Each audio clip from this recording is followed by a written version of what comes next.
미국 위스콘신주에 살고 있던 50대 부부, 아내인 크리스타, 남편 바트 홀더스는 그 누구도 부럽지 않은 안정적인 삶을 살고 있었어요. 바트는 회계사로 꽤 괜찮은 수입을 올렸고요. 아내 또한 중고자동차 관련 회사에서 행정 업무를 하면서 일을 손에서 놓지 않았는데요. 자, 무엇보다도 부부에게는 보물 같은 두 아들이 있었습니다.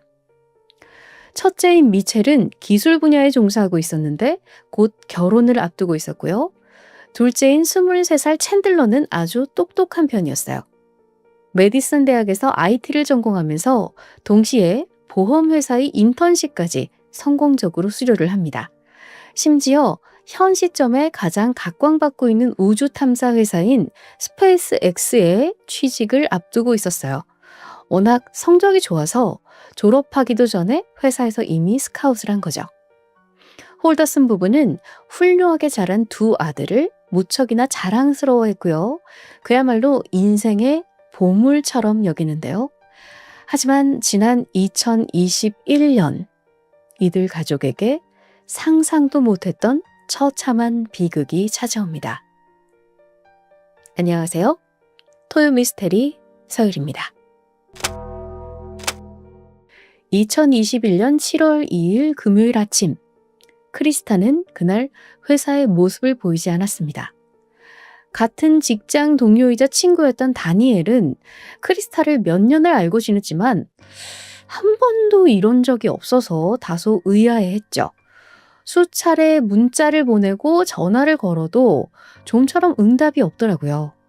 결국 다니엘은 자신의 아내와 함께 크리스타의 집에 방문을 하기로 합니다. 띵동. 크리스타, 집에 없는 거야? 초인종을 눌러봤어요. 그런데 인기척이 없는 거예요. 반응이 없으니까 다니엘은 차고로 향해 봅니다. 급한 일이 생겨서 나간 거면 분명히 차가 없을 테니까요. 그런데 차고에는 홀더슨 부부의 차 2대가 고스란히 주차되어 있었습니다. 뭐지?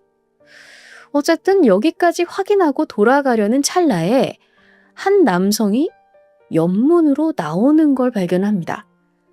자, 그는 바로 부부의 둘째 아들인 챈들러였죠. 그는 다니엘을 보자 밝게 웃으면서 인사를 하는데요. 아저씨 안녕하세요. 제가 샤워하느라 누가 왔는지 몰랐어요. 챈들러가 말하기를 가족이 별장처럼 쓰는 오두막이 있는데 아침에 배수구가 고장났다는 이야기를 듣고 황급하게 수리를 하러 갔대요. 정신이 없어서 미처 직장에 연락을 못한 것 같다라고 설명을 하는 거죠. 근데요. 부모님 아마 주말 내내 거기 계실 것 같아요. 이렇게 아들인 챈들러의 말에 안심한 다니엘은 집으로 돌아갑니다. 하지만 집에 와서도 뭔가 계속 찝찝한 거예요. 주말 내도록 크리스타와 바트 부부에게 연락을 시도하는데 여전히 답은 없었습니다. 심지어 크리스타는 화요일까지도 출근을 하지 않았고요. 다니엘은 뭔가 크게 잘못되었다는 것을 깨닫는데요. 머릿속에 떠오르는 건 부부가 오두막에 고립됐거나 아니면 가다가 사고가 난 게 아닐까? 이런 걱정이 됐죠. 결국 그는 챈들러에게 다시 연락을 합니다. 부모님의 실종 신고를 하는 게 좋겠다라고 제안을 한 거죠. 그렇게 7월 7일 연락이 두절된 지 5일 만에 홀더슨 부부의 실종 신고가 접수됩니다. 소식을 듣고 큰아들인 미첼이 신고 다음 날인 7월 8일 경찰과 함께 오두막으로 향하는데요. 워낙 여기가 한적하고 외딴 곳에 있어서 혹시라도 두 사람이 강도나 납치 같은 강력범죄에 연루되진 않았을까 내내 노심초사하는데요. 자, 오두막의 문을 열고 들어가니까 먼지가 수북한 거예요. 부모님은커녕 사람이 방문한 흔적 자체가 없었습니다. 인근 주민들에게 묻는데요. 한동안 그곳을 드나드는 사람을 전혀 보지 못했다고 합니다. 그럼 대체 부부는 어디로 사라진 걸까요? 자, 이 상황에서 오두막을 가장 먼저 언급했던 한 사람, 둘째 아들인 챈들러에게 경찰의 의심이 향합니다. 즉각 그를 소환해서 다시 한번 부모님의 마지막 행적을 캐묻는데요. 바로 이때 중요한 제보가 하나 접수돼요. 농장을 운영하던 한 여성이 지난 7월 5일 챈들러가 혼자서 숲 안으로 들어가는 걸 봤다고 제보한 거예요. 자, 그녀가 누구냐면 챈들러의 여자친구인 캐서린의 친구였어요. 챈들러와 캐서린 커플이 함께 농장에 놀러 왔었고 주말 동안 시간을 보내고 돌아갔는데 이상하게 다음날 챈들러만 혼자서 다시 농장에 오더니 농장 주인인 자기에게 말도 없이 몰래 숲 안으로 들어가는 걸 목격한 거죠. 자, 이 제보를 접수한 경찰, 직감적으로 숲 안에 챈들러가 뭔가를 감췄다라고 판단합니다. 그리고 그는 현재 가장 유력한 용의자죠. 즉각 대규모 인력을 투입해서 샅샅이 수색을 시작하는데요. 얼마 후 경찰의 예상대로 숲에서 끔찍한 토막난 시신이 발견됩니다. 당시 몸통만 발견이 됐는데 사지가 모두 절단된 상태였습니다. 육안으로 판단했을 때는 남성이었고 등에 2발의 총상이 있었어요. 경찰은 다른 부위를 찾기 위해서 숲 전체를 수색했지만 발견되지 않았습니다. 시신에 이 얼굴이 없었기 때문에 경찰 입장에선 신원 확인이 급선무였는데요.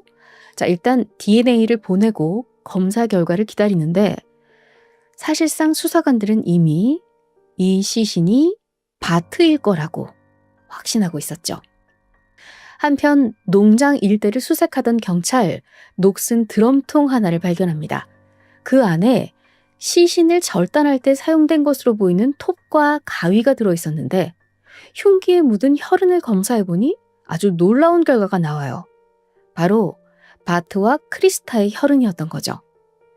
점점 수사망이 좁혀지는 가운데 경찰은 챈들러의 도주 가능성을 우려합니다. 그래서 일단 붙잡아 두자라는 마음으로 부모의 실종 사건에 거짓 정보를 제공한 혐의를 빌미로 먼저 체포를 하죠. 그렇게 챈들러가 구금된 사이 DNA 검사 결과가 나옵니다. 네, 모두가 예상했다시피 토막난 시신은 바로 바트 홀더슨이었습니다. 자, 그 결과를 보자마자 경찰은 살인과 사체 은닉 혐의로 챈들러를 기소합니다. 그런데 아직 한 가지 큰 문제가 더 남아있죠. 엄마인 크리스타의 행방을 아직 몰라요. 아버지가 이렇게 발견된 걸 봤을 때 아마 어머니인 크리스타도 이미 목숨을 잃은 것으로 추정이 되는데 정작 챈들러는 입을 꾹 다물고 묵비권을 행사해요. 당최 말을 안 합니다. 별 수 없이 경찰들은 부부의 사망과 실종 소식을 언론에 전달하고요. 목격담이나 제보를 기다리게 돼요. 동시에 시신이 발견된 숲과 오두막, 집을 중심으로 대대적인 수색을 진행합니다. 자, 챈들러의 여자친구를 신문하게 됐는데 여기서 아주 솔깃한 이야기를 접수해요. 챈들러는 캐서린과 사귀는 동안 몇 차례 바람을 핀 전력이 있었습니다. 주로 핸드폰 어플을 통해서 새로운 여성들을 만났고요. 자유롭게 잠자리를 가진 거예요. 이걸 눈치챈 캐서린이 몇 번이나 챈들러를 추궁했는데 끝까지 오리발을 내미는 거예요. 아, 답답했던 여자친구는 그렇게 당당하면 위치 추적 어플 깔아서 위치 추적하게 해줘. 이런 요구를 하는데요. 챈들러는 싫다고 합니다. 그래도 끈질긴 설득 끝에 마지못해 그의 승낙을 받아내요. 지난 7월 3일 아침 9시 캐서린은 챈들러에게 계속 연락을 하는데 챈들러가 받지를 않아요. 순간 또 바람인가? 라는 의심이 들잖아요. 어플을 켜서 위치를 확인하는데 챈들러가 집에서 40km나 떨어진 위스콘신 강가에 있는 것으로 나타나요. 그 경로를 캐서린이 계속 지켜봤는데 강변에서 한 45분가량 머무는 거예요. 아니, 도대체 어떤 여자를 만나는 거야? 하면서 캐서린이 그 장소를 캡처해둡니다. 나중에 이걸로 추궁을 하려고 했던 거죠. 그런데 참고로요, 이 강은 챈들러에게 굉장히 익숙한 장소였습니다. 어릴 때부터 부모님과 함께 수영을 하러 가족 여행을 왔던 장소였거든요. 한편 여기까지 파악한 경찰, 회심의 미소를 짓습니다. 강변에 있었다는 정확한 증거 나왔고요. 게다가 챈들러에게 익숙한 장소 나왔죠. 이 두 가지 사실만으로도 인근 어딘가에 크리스타의 시신이 유기됐을 거란 확신이 들었습니다. 그리고 이어진 끈질긴 수색 끝에 수사팀이 절단된 2개의 다리를 발견해요. DNA 검사 결과 엄마인 크리스타의 다리로 확인되었고요. 지금까지 발견된 시신들을 정리하면요. 아버지 바트의 몸, 그리고 어머니 크리스타의 2 다리뿐이었습니다. 여전히 다른 신체 부위가 발견되지 않았는데 경찰들은 챈들러가 시신을 토막낸 후에 여러 곳에 유기했을 거라고 판단했고요. 수색을 계속 이어나갔습니다.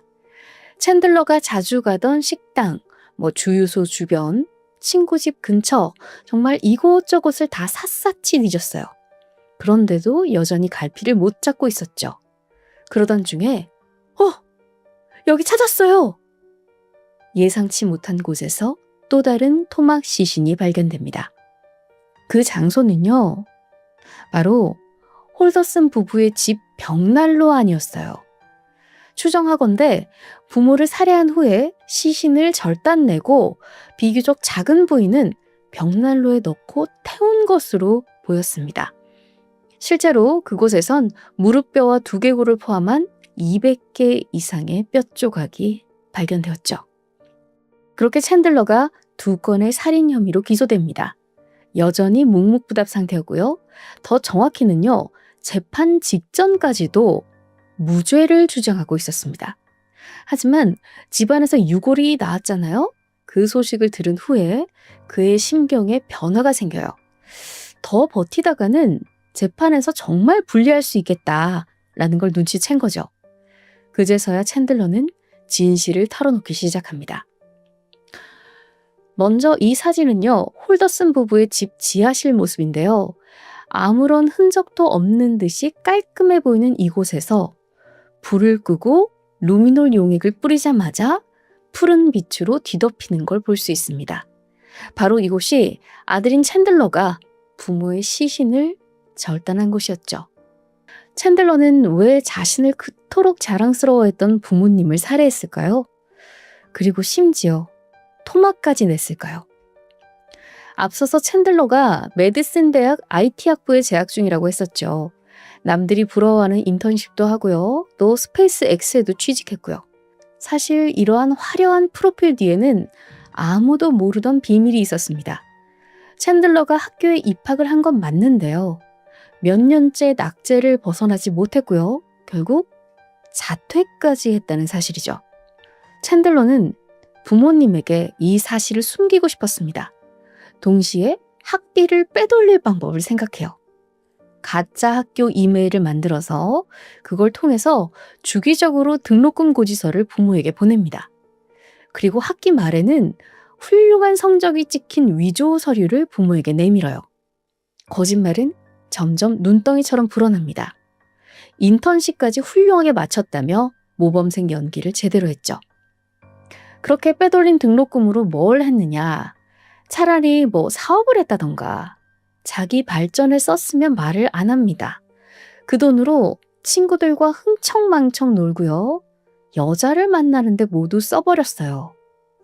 그러다 시간이 지나서 졸업때가 되자 거짓말은 그야말로 선을 넘고 맙니다. 아버지, 일론 머스크 아시죠? 그 스페이스 X에 제가 취업했어요. 부모는 설마 이게 거짓말이라곤 상상도 못했죠. 실제로 위조 서류로 인해서 몇 년간 성적도 좋다고 생각했으니까 이제 사회에서 잘 자리를 잡겠다며 아들을 자랑스러워했습니다. 그러던 사건 한 달 전 2021년 6월입니다. 아버지 바트가 아들인 챈들러의 등록금과 관련해서 직접 메디슨 대학에 전화를 걸어요. 그리고 거기에서 챈들러의 거짓이 들통납니다. 자퇴했다는 소식을 듣게 된 거죠. 아버지는 너무나 충격을 받고 그래도 혹시나 싶어 인턴을 했다는 회사에 전화를 합니다. 또다시 거짓말이 드러나요. 그렇게 진실을 알게 된 바트. 아들에게 큰 배신감을 느끼지만 그럼에도 아들을 우선으로 생각했는데요. 일단 아내에게도 말을 하지 않고 아들과의 대화를 홀로 시도합니다. 사건 당일은 7월 1일 오후 2시. 바트가 아들에게 바쁘냐고 문자를 보내요. 그러자 돌아온 답변이 저 재택근무 중이에요. 요즘 너무 바빠서요. 이렇게 거짓말을 합니다. 바트는 한숨을 크게 쉬고 차분하게 장문의 문자를 보냅니다. 아들아, 모든 걸 알게 됐다. 너도 힘들었겠구나. 그래도 아빠와 엄마는 너를 이해하고 있으니 걱정 말고 다시 학교에 돌아갈 수 있도록 대학 관계자들을 함께 만나보지 않겠니? 자, 이 문자를 받은 챈들러의 눈빛이 어땠을까요? 당황했을까요? 아니요. 오히려 차가워졌습니다. 그리고는 진실을 알게 된 아버지를 살해하기로 결심합니다. 인근 마트에 들린 챈들러, 방수포와 함께 9kg어치의 얼음을 구입합니다. 그리고 농장에서 톱, 가위, 그리고 총을 챙겨왔어요. 망설임 없이 집으로 향한 챈들러. 아들의 차가 집 쪽으로 오던 걸 본 바트는 얘가 같이 관계자를 만나러 가려나 보다 싶었고 기쁜 마음에 나갈 준비를 하고 있었습니다. 두 사람은 진한 포옹을 나눴고요. 바트가 겉옷을 챙기기 위해서 뒤를 도는 순간 아버지의 등에 챈들러가 2발의 총을 발사합니다. 바트는 문 앞에서 힘없이 쓰러지고 말았죠. 그리고 잠시 후 총소리를 듣고 놀라서 달려온 어머니. 크리스타 또한 살해당합니다. 이 부분에서 왜 엄마까지 살해했는지에 대해서는 챈들러는 끝까지 제대로 설명하지 않았다고 해요. 그저 엄마도 자신의 비밀을 알고 있는 것 같아서 제거하기로 했다라고 말합니다. 이후 챈들러는 두 사람의 시신을 질질 끌고 지하실로 내려갔어요. 준비해온 방수포를 깔고요. 시신을 토막냅니다. 그중에 몸통은 더 잘게 토막내기가 어려워서 그냥 그 상태로 유기하기로 결정하고 나머지 부위는 벽난로에 태웠습니다. 이후 아버지의 몸통은 숲에 유기했고요. 어머니의 다리는 강에 유기합니다. 하지만 아직 끝이 아니었죠. 다시 지하실로 돌아가서 며칠 동안 표백제로 혈흔을 말끔하게 청소합니다. 이렇게 어리석은 챈들러는 자신의 범행과 거짓이 영원히 지켜지리라고 믿었던 거예요. 2023년 4월 챈들러는 2건의 1급 살인, 2건의 사체 절단, 2건의 사체 은닉까지 총 6가지 혐의로 판사 앞에 섭니다. 그의 유죄가 명백했기에 재판은 그리 오래 걸리지 않았어요. 몇 번의 공방 끝에 챈들러에겐 가석방 없는 종신형이 선고됩니다. 위스콘신주는 사형제도가 없기 때문에 판사가 줄 수 있는 최고의 형벌이었죠. 참고로 이 사건에서 아버지의 몸통, 어머니의 다리 한 쌍 외에 더 이상의 시신을 찾지 못했어요. 벽난로에 태운 토막 외에 더 있을 거라 추정이 됐지만 결국 발견할 수 없었죠.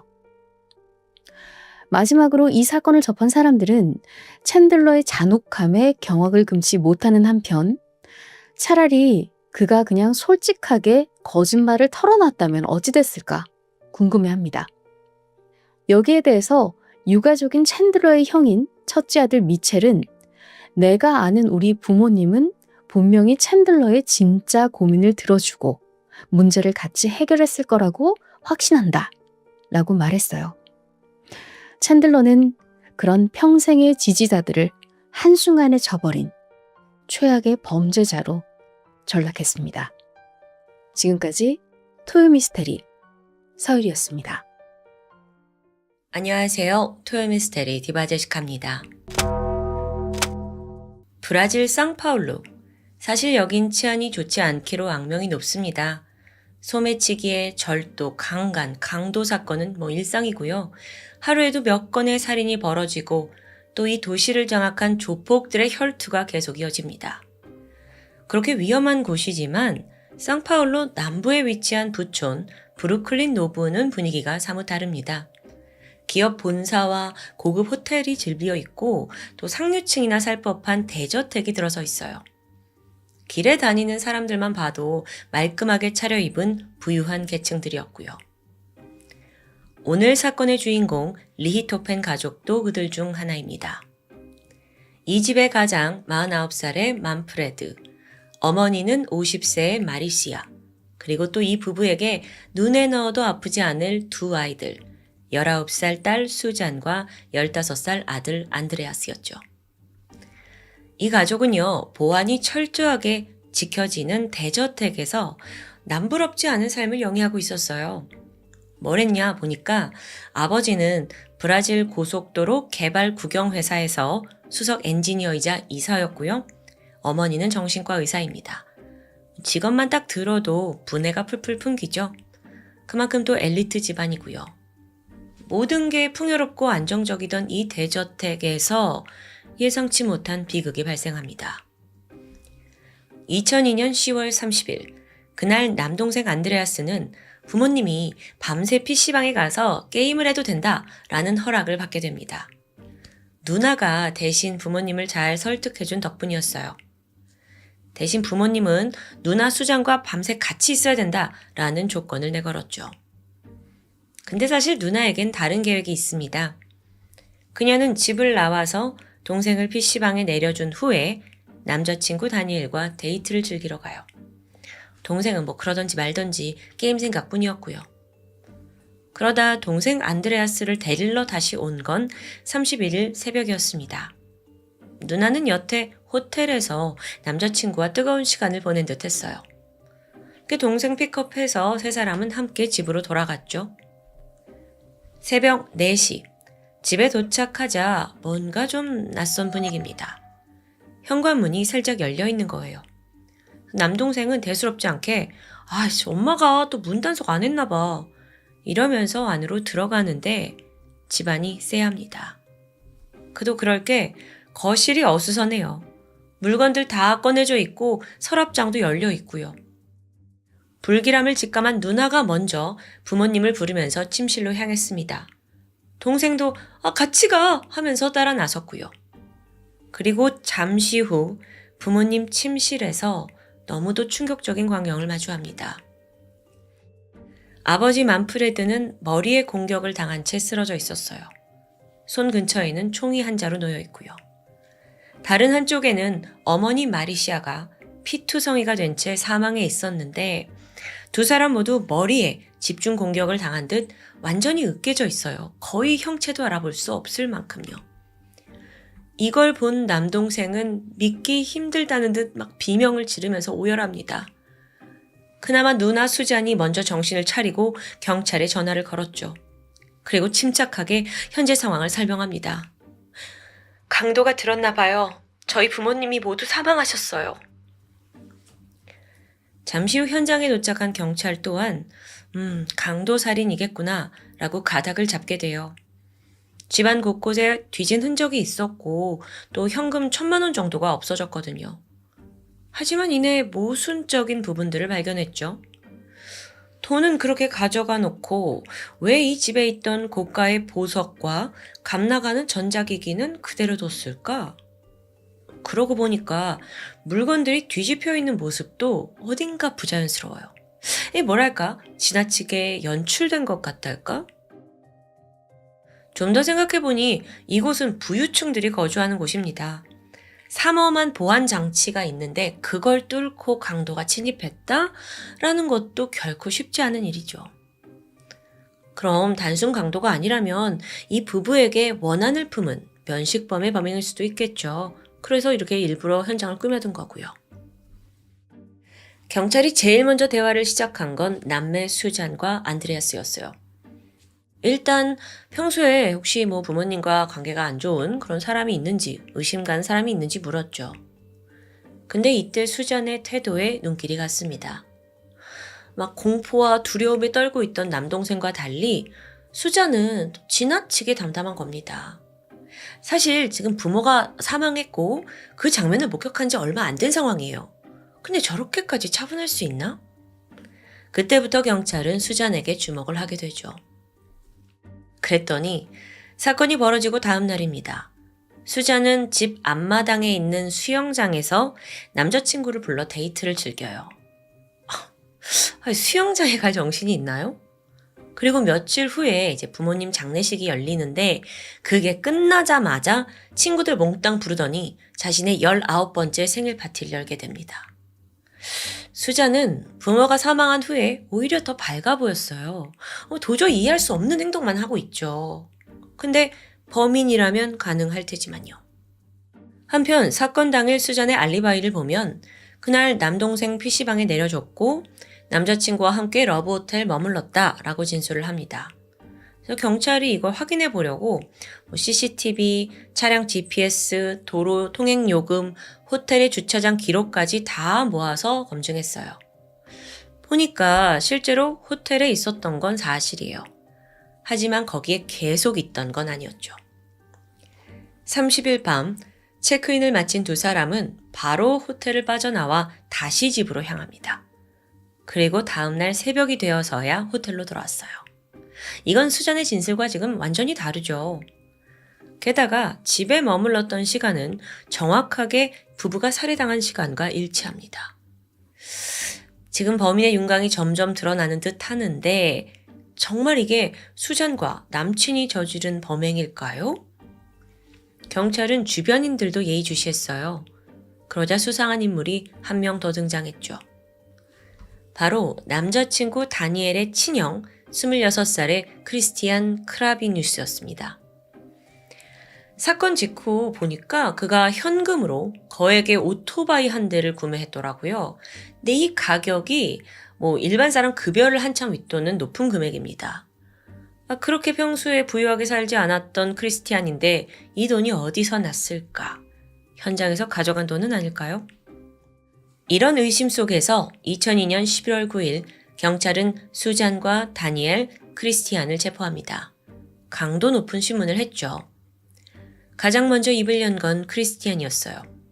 네, 제가 돈을 노리고 리히토펜 부부를 살해했다 라고 자백한 겁니다. 또 이어서 그들을 죽인 흉기는 쇠파이프였는데 내부에다가 나무를 채워서 강도를 더 높였다라는 것도 털어놓습니다. 그래서 이 진술 토대로 버렸다는 쓰레기통에 가봤더니 진짜 그 쇠파이프가 있어요. 안에 나무 채워져 있고요. 이거 명백한 증거죠. 또 이 흉기 부분이요. 피해자 부부의 머리에 남은 상처와도 정확히 일치합니다. 이제 경찰은 이걸 토대로 다음으로 다니엘에게 갔어요. 야, 너 지금 형이 다 자백해서 흉기도 우리가 찾았고 형은 이것 때문에 감형받을 건데 넌 이제 어쩔래? 다니엘이 보니까 상황이 자기한테 불리해진 거예요. 그러자 그도 사실 전 수잔한테 이용당한 거예요 라면서 범행을 실토합니다. 이젠 정말 수잔만 남았습니다.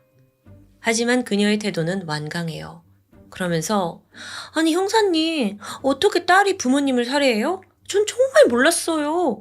다니엘이 지 형하고 짜고 버린 짓이에요. 우리 집 돈 노리고요. 그녀는 범인을 다니엘 형제로 몰아가는 거예요. 하지만 경찰은 그들의 거짓말에 결코 휘둘리지 않았죠. 이미 CCTV를 통해서 수잔과 다니엘이 함께 움직였다라는 걸 확인했거든요. 그리고 이 증거와 자백들 다 수잔을 범인으로 지목하고 있습니다. 그런데 정말 19살 딸이 돈 때문에 부모를 죽인 걸까요?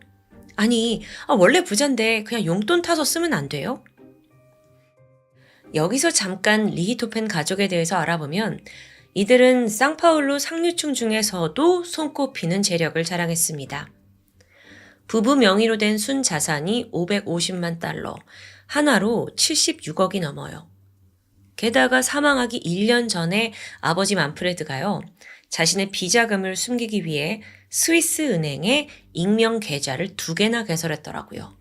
그 안에 있는 돈이 1,000만 달러, 요즘 환율로 하나 140억이 넘는 엄청난 돈이었죠.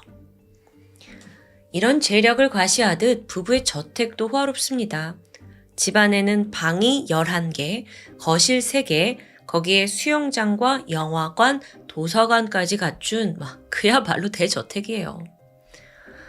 부부는 남매에게 각별한 애정을 쏟았습니다. 아버지는 학업에 돈을 아끼지 않았고요. 또 어머니는 정신과 의사잖아요. 자녀들이 안정적으로 클 수 있도록 매번 신경을 썼어요. 이런 부부의 관심과 사랑 속에서 특히나 수자는 아름답게 성장했습니다. 예쁜 외모에 집안도 좋고 성격도 차분해서 어디 가든 인기가 많아요. 그렇게 행복해 보이기만 했던 가족에게 균열이 생기기 시작한 건 한 사람을 알고부터였죠. 1999년 여름, 남동생 안드레아스가 모형 비행기 조종에 관심을 보이게 됩니다. 그리고 그걸 잘하는 다니엘 형을 알게 된 거죠. 이후 그는 이제 모형 비행기를 핑계로 집에 수시로 들락날락했고요. 그 와중에 누나 수잔과 마주치게 돼요. 수잔은 반항적인 면모를 가진 그에게 단번에 끌렸어요. 그리고 데이트를 했고 얼마 후 두 사람은 연인으로 발전했죠. 한편 리히프토펜 부부의 눈에는 다니엘이 결코 곱게 보이지 않습니다. 학교도 중퇴한 듯하고 또 상습적으로 마약을 하는 소위 하층민 출신이었거든요. 교육 수준도 낮고 눈에 찰 리가 없죠. 근데 딸 수자는 이미 그한테 너무 빠져 있어요. 자기 용돈으로 다니엘 옷 사줘, 신발 사줘, 목걸이 사줘 애정을 퍼붓습니다. 게다가 이 두 사람이 나이도 어린 애들이 호텔까지 들락거리면서 대놓고 애정행각을 하는데 부모는 이러니 다니엘이 더 싫어요. 딸을 달래도 보고 혼내도 받지만 부모와의 관계는 더 벌어졌고요. 동시에 하지 말라면 더 하고 싶듯이 남자친구에 대한 수잔의 집착도 더 강해집니다. 그러던 2002년 7월, 수잔의 행동이 도를 넘게 됩니다. 이때 부모님이 장기 휴가를 가게 되거든요. 근데 그때 남자친구를 집으로 부르더니 무려 한 달간 동거를 한 거예요. 이때 두 사람이 더 가까워지면서 미래를 계획하게 되는데요. 뭐라고 하냐면, 야, 부모님 돌아오시면 이 집 떠나서 나랑 같이 살자. 수잔이 제안을 해요. 사랑하는 남자랑 같이 산다니까 너무 생각만 해도 신이 난 거야. 근데 현실적인 문제가 있었죠? 근데 자기, 우리 무슨 돈으로 살지? 수잔 생각에는 이 집에 차고 넘치는 게 돈이잖아요. 그래서 얼마 후에 부모님이 휴가에서 돌아오자마자 당당하게 엄마 아빠 전 다니엘과 동거를 할 거니까 아파트 한 채 사주세요 라고 요구합니다. 정말 철딱선이 없는 딸이죠. 이에 아버지는 단호히 거절했어요. 그리고 이거 도대체 안 되겠다 싶었는지 아예 둘을 떼어놓을 방법을 모색하던 중 해외 유학을 떠올립니다. 수잔의 앞날을 위해서 독일에 가서 공부도 하고 또 새로운 문화를 경험할 수도 있는 좋은 기회잖아요. 자연스럽게 다니엘과도 헤어질 테고요. 그렇게 아버지의 주도하에 유학 준비가 신속하게 진행됩니다. 한편 이걸 알게 된 수잔은 노발대발 분노했어요. 아버지 계획을 절대 받아들일 수 없었고 또 어떤 의도인지도 잘 알고 있었죠. 수잔도 강하게 나오기 시작합니다. 다니엘과 헤어질 바엔 죽는 게 낫다. 이런 식이에요.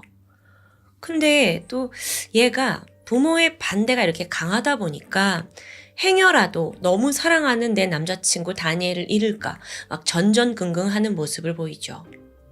부모님이 너무 미워요. 이걸 어쩌죠? 왜 나 이렇게 반대하는 거지? 난 이 남자를 너무 사랑하는데?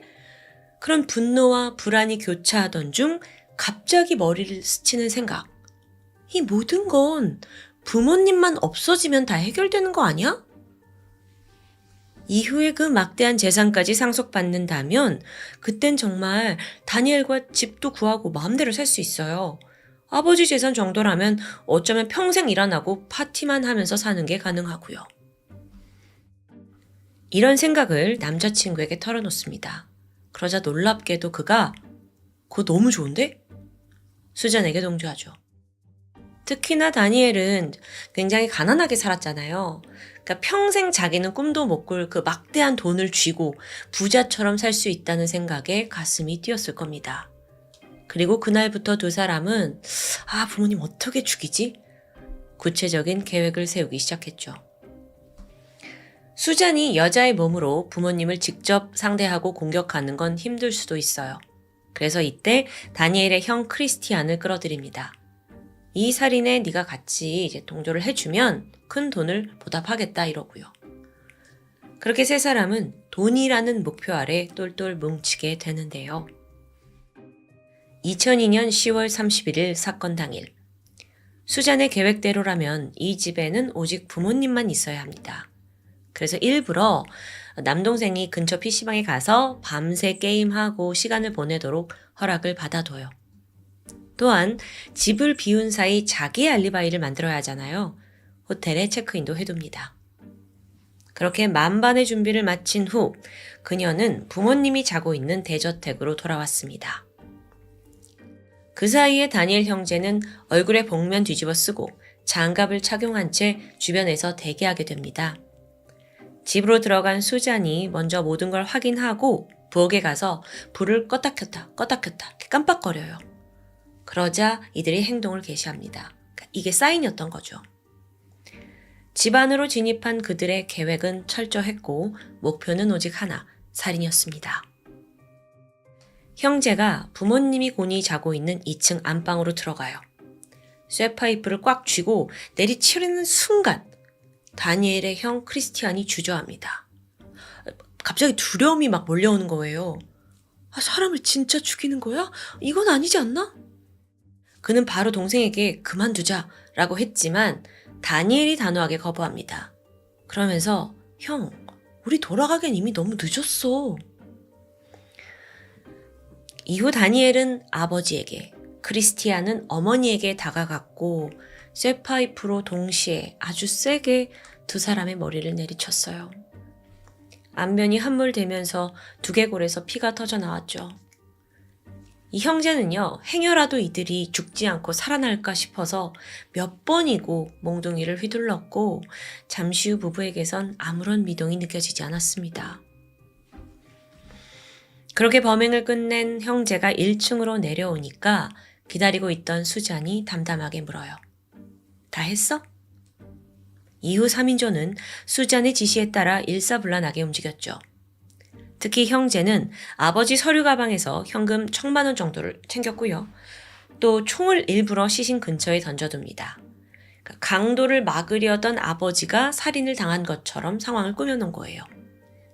이후 형제는 미리 준비해둔 옷으로 갈아입고 범행에 쓴 그 쇠파이프, 장갑, 복면, 또 피 묻은 옷은 쓰레기 봉투에 담아 버립니다.